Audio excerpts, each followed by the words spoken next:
In this Golf University tip from the pro, I'm with Shane McHenry at Murray Downs Golf and Country Club, where he's going to teach us how to play a bunker shot easily and effortlessly.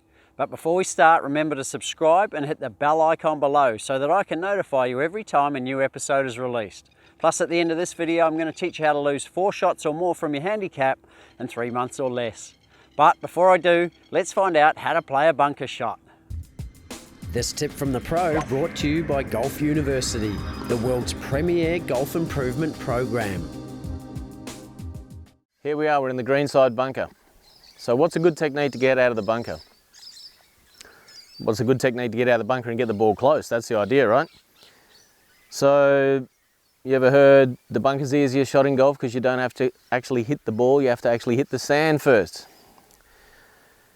So good bunker shots are about hitting the sand first, making the right noise. So how do we make the right noise? That might sound a bit confusing to some of you, but if you've ever watched golf on TV, you'll hear a distinctive noise from a lot of really good players when they're coming out of the bunkers. And a lot of that will depend on how the sand is. Is it fluffy or is it firm?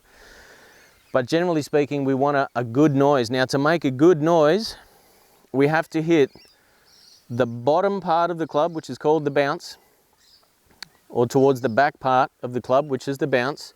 That needs to be entering the sand first to make the correct noise. If this part of the club comes into the sand first, which is what we're generally trying to do on the grass, well then we're going to make a swishy noise. So we don't want a swishy noise, we want a thumpy noise.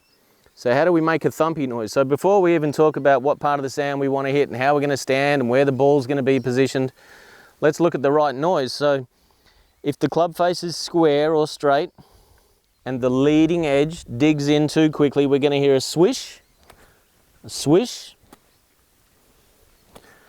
And what we want is we want the club face to actually be open.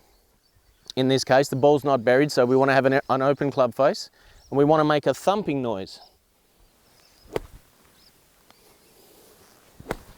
So if you can make that sort of thumping noise, you're halfway there.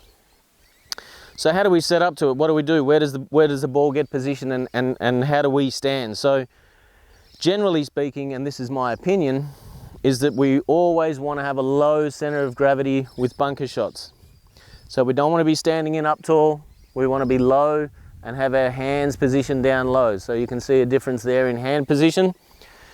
So we're going to open up the club face, which we've discussed in some of our other videos. What do we do with club face? If you open it and you haven't changed anything here, nothing's changed here. That hasn't changed a thing.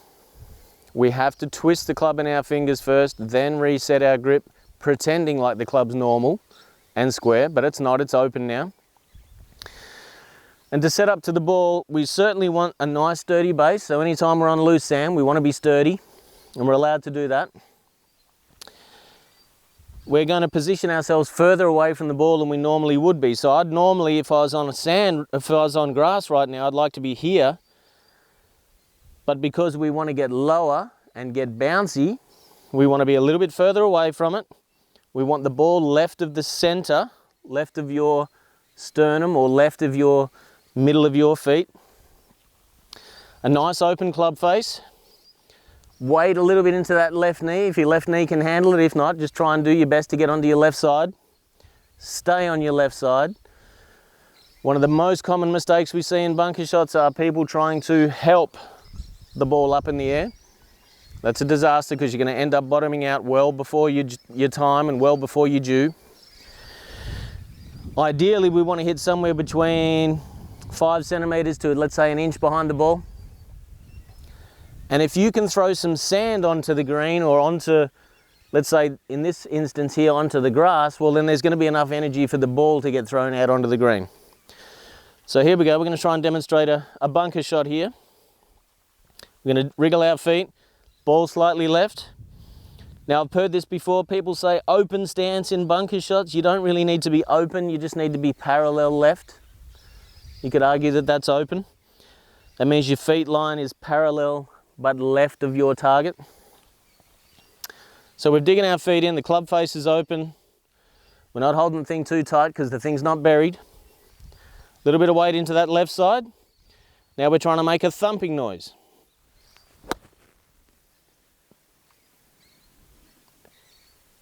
We made a good noise. We had enough energy to get it out. We hope some of these tips will help you guys be a bit more confident and a bit more consistent in your bunker play. Make the right music out of the bunker and you're halfway there. Well, there it is. I hope you enjoyed this Golf University tip from the pro. Remember to ask a question in the comments below if you need even more help, and feel free to share this video with your golfing friends. As promised earlier, I want to help you easily and effortlessly lower your handicap by 4 shots or more. So I want to invite you to join our Search for Scratch program, which has been designed to help you find out how good a golfer you can become if you are trained with the best coaching model, practice plan, and course management system, all whilst developing a champion golfer's mindset. For more information and to become another one of our success stories, visit searchforscratch.tv/Search for Scratch program, or click the link in the description below. Thanks for watching, commenting and sharing this video, guys. I look forward to supporting your golf improvement in the Search for Scratch program.